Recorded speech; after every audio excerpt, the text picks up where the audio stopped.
Hi, my name is Josh Vogel from the Sloth Report, www.theslothReport.com.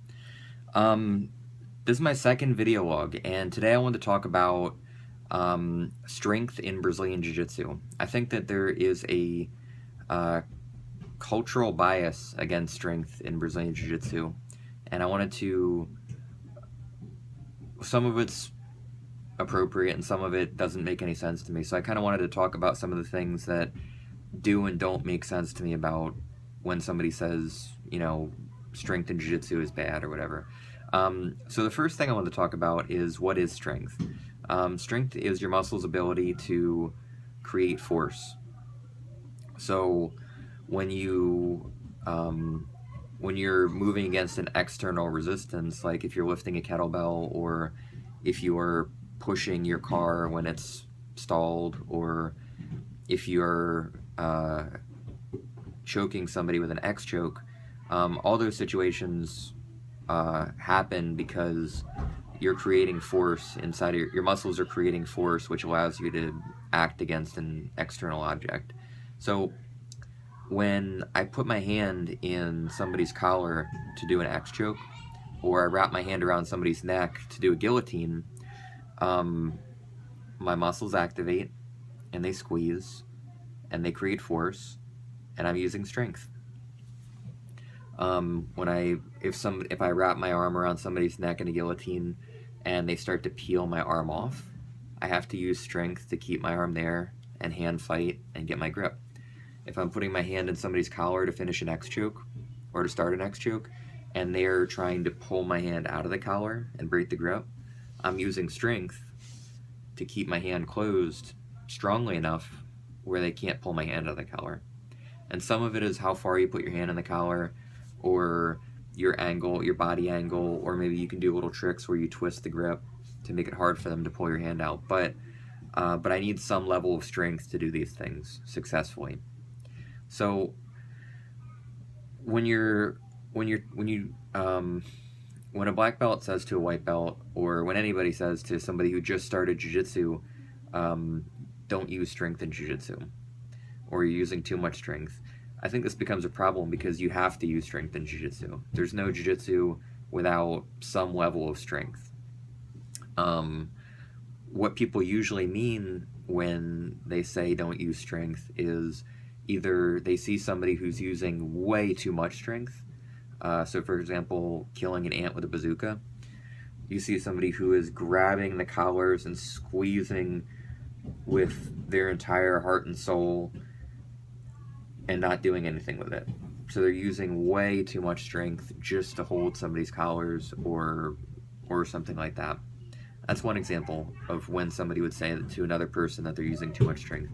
Another example is sometimes people confuse strength with aggression, being a spaz, things like that. So you might hear somebody say, I don't roll with that guy anymore, I don't roll with that girl anymore, they use too much strength. What they really mean in some cases is, I don't roll with that person anymore because they are super aggressive in an uncoordinated and spastic way, and they are likely to hurt somebody. So uncontrolled aggression is sometimes what people actually mean when they say strength. I think it's helpful to be very clear about what you mean when you say stuff, because when you tell somebody don't use strength, sometimes that person thinks that you mean one thing and you actually mean another thing. So if I tell somebody not to use any strength when they do Brazilian Jiu-Jitsu, they might start to roll and put their hand a little bit in the collar, and somebody breaks the hand out of the collar and it's very easy, and you're getting your guard passed, and you put your hands on the person, you go, I'm using strength, and then your arms crumple, and then they pass your guard and they get on top of you, and then you're getting smashed for the rest of the match. Or if they're trying to get an Americana and they're peeling your arm away from your body, and you start to resist and keep your arm in tight, but then you realize, oh, I'm using strength, and then you relax your arm and don't use strength. and then your arm gets peeled out and you get your shoulder twisted in an Americana. I think that's the confusion that happens. So I think if you're clear about what you mean by strength, and you're clear about how much strength to use, you can avoid a lot of that kind of confusion. So how much strength should you use in Brazilian Jiu-Jitsu? I think that you should use enough strength to get the job done. If you're training normally, if you're doing, let's say you're trying to pass somebody's guard and they have a hand in your collar, you're going to use enough strength to break the grip out of the collar. You're not trying to tear your opponent's fingers off of their hand, and you're also not trying to throw their arm across the room. You're just trying to break the grip, establish your own grip, and then pass the guard. If you have your hand in somebody's collar and you're trying to apply an X choke, you need to use enough strength where it's hard for your opponent to pull your hand out of the collar, and enough strength in your forearm and wrist to apply the choke, and strength endurance as well to be able to maintain the choke, but not so much that you're gripping with all your might and your hand gets tired after 2 seconds and then you have to let go.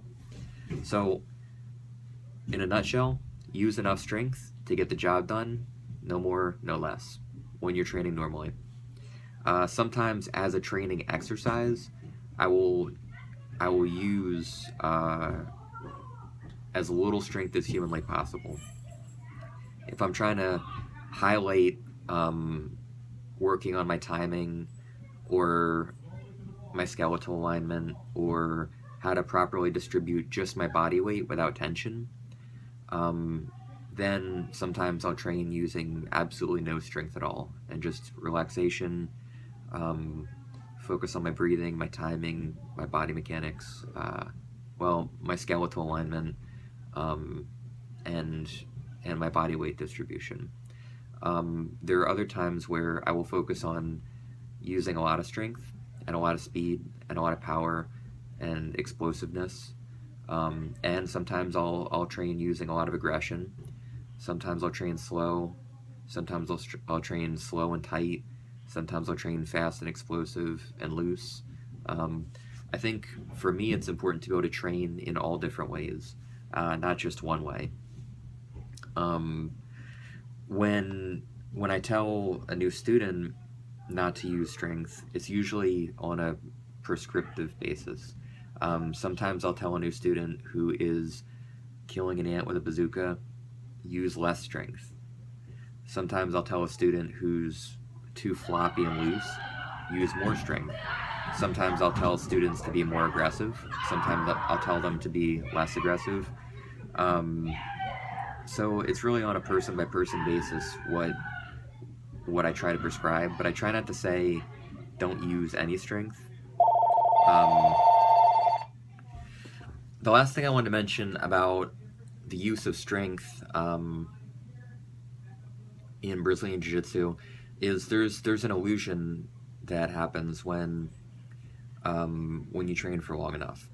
I'm a black belt. I've been training for about 12 years or so. And so there are certain times when I feel like I'm not using any strength when I'm doing a move, but to the other person, I feel strong. Sometimes that is because my body is aligned a certain way. Other times it's because I've developed a certain amount of strength from doing 12 years of jiu-jitsu. And so to me, a move that might require a lot of strength and effort to a white belt feels like very little strength and effort to me.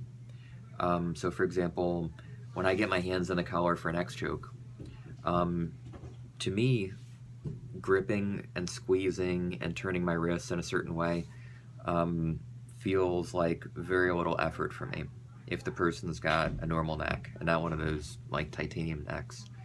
But when I teach this to certain white belts who don't have their grip strength or their wrist and forearm strength built up, to them it can feel like they're squeezing and squeezing and squeezing and using all this effort, and it's very difficult, and and they can't do it, or they can't do it easily.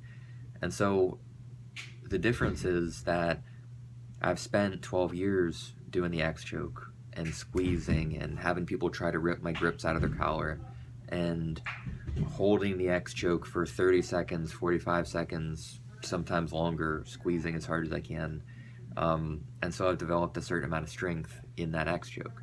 Just like if you see somebody who has never lifted anything heavier than a stapler or a sandwich in their life, pick up a 35-pound kettlebell, to them it might look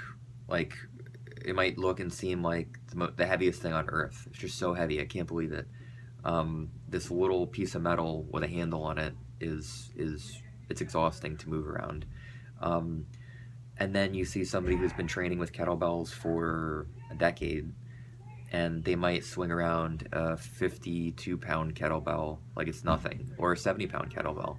And to them, that might not really be that challenging, whereas a 35-pound kettlebell seems like the end of the world to a new student. So the idea is, as a white belt, sometimes it feels like a lot of effort to do a move, and a black belt might be telling you, use less strength, don't use so much strength, relax. But the black belt is only saying that because to them, they don't have to use that much strength or effort because they've been doing it for 10, 12, 15 years. And it feels like nothing to them.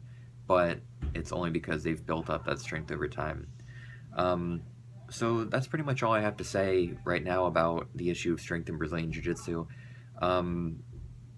Hopefully it gives you kind of like maybe a little different perspective on strength. Really, my whole message is just that I think it's important to be very, very clear about what strength is in Brazilian Jiu-Jitsu. I don't think it can be separated from technique. I think strength and technique are intertwined. And so I think being clear about Jiu-Jitsu and the terms that you use can eliminate a lot of confusion and make people's learning process a lot easier.